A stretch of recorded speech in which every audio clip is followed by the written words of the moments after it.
live now. Hello friends, this is Himanshi and welcome to Let's Learn. फटाफट से analyse करेंगे 29 दिसंबर का paper जो कि आज हुआ है वेंसडे को, और पेपर 1 पेपर 2 दोनों की बात करेंगे। आप लोगों का जो लास्ट में Q&A रखेंगे जिसमें आप लोग रिव्यू देते हैं कमेंट्स में। और पेपर अगर मैं कहूँ तो इजी टू मॉडरेट, और कुछ लर्नर्स ने कहा है कि थोड़ा सा मुश्किल था, एक आध दो कमेंट वो इसलिए हैं क्योंकि 2-3-4 क्वेश्चंस सीडीपी में या इन जनरल ईवीएस में भी कुछ क्वेश्चंस इस तरह के आ रहे हैं जिनकी लैंग्वेज टिपिकल है या फिर ईवीएस में हल्का सा आउट ऑफ सिलेबस चले जा रहे हैं। बट इसका मतलब ये नहीं कि आप पेपर सॉल्व नहीं कर पाएंगे या आप अच्छे नंबर नहीं ला पाएंगे। देखो, फुल में से फुल नहीं आएंगे वो एक डिफरेंट चीज है, बट जो चीजें आ रही हैं एनालिसिस में निकल करके उनको जरूर पढ़ के जाइए। पेपर में बहुत चीजें रिपीट हो रही हैं जो भी हम एनालिसिस में कर रहे हैं। आपको बहुत बार डिस्कस किया है हिंदी और इंग्लिश पेडागोजी में, पुराने सेशन देख लिया करो। मैं अगेन कह रही हूँ, चाहे वो आपका मैराथन हो, चाहे वो अलग अलग सब्जेक्ट की प्लेलिस्ट हो, जिनके पास टाइम है वो पूरी प्लेलिस्ट देख लो। इवन 47 वीडियोस भी सीडीपी के। टेलीग्राफिक स्पीच होता है जब 2 वर्ड को जोड़ करके एक नया सेंटेंस बनाने लग जाए बच्चा, जो कि 1.5 से 2 साल में वो बनाने लगता है। ठीक है, जैसे गिव मी वाटर, या फिर क्या हुआ,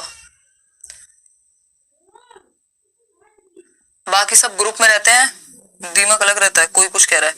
अरे यार, वो अपने हिसाब से देख लेना। देखो, जो सीडीपी के अलावा वाले क्वेश्चन है जहां पे मैं डाउट शो कर रही हूँ, उसका मतलब है कि वो आपने जो भी पढ़ा है उसके अनुसार देख लेना, या थोड़ा एक्स्ट्रा सर्च करके चले जाना। ये सिर्फ हेल्प के लिए है, यहाँ पे हम प्रॉपर वो वाली पढ़ाई नहीं कर रहे जहां मैं आपको चैप्टर समझा रही हूँ।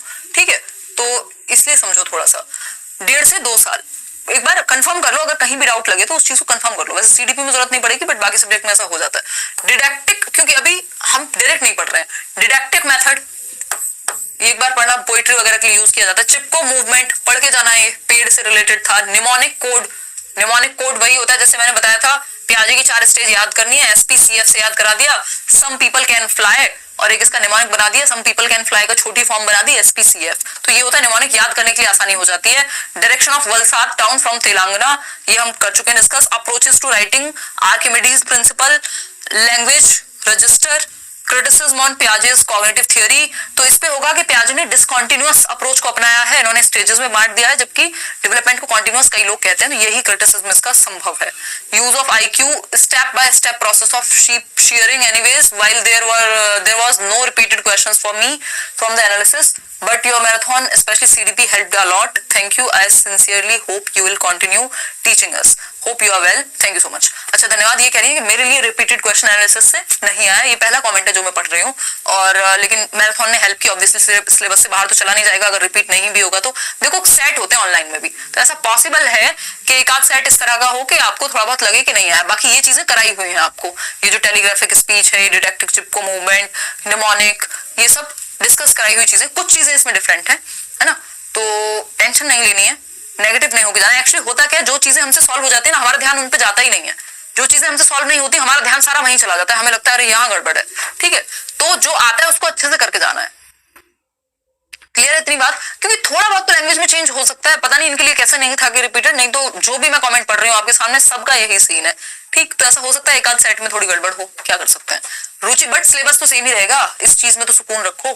ठीक, रुचि पांडे करिए, ma'am thank you for always supporting us. I was having my paper today and it was quite good. Some topics which I do remember have shared below. Thank you so much Ruchi Pandey. देखिए एक बार topics बताए इन्होंने। प्रभावशाली शिक्षा, okay, inclusive को तो नहीं बोल रहे हैं। अर्थपूर्ण शिक्षा, अच्छा, मीनिंगफुल, ओके। NCF से 3 क्वेश्चन थे, NEP से भी क्वेश्चन आया था, पियाजे वाइगोस्की कोलबर्ग से क्वेश्चन था, समीपस्थ विकास, ये तो सबके पेपर में आया है, ये किसके पेपर में रिपीट नहीं हुआ, सब में हुआ है। पाड़ यानी स्कैफोल्डिंग, परासंज्ञान यानी मेटाकॉग्निशन रोज आ रहा है पेपर में। आपका तहे दिल से शुक्रिया हिमांशु जी, थैंक यू सो मच आप सभी का भी।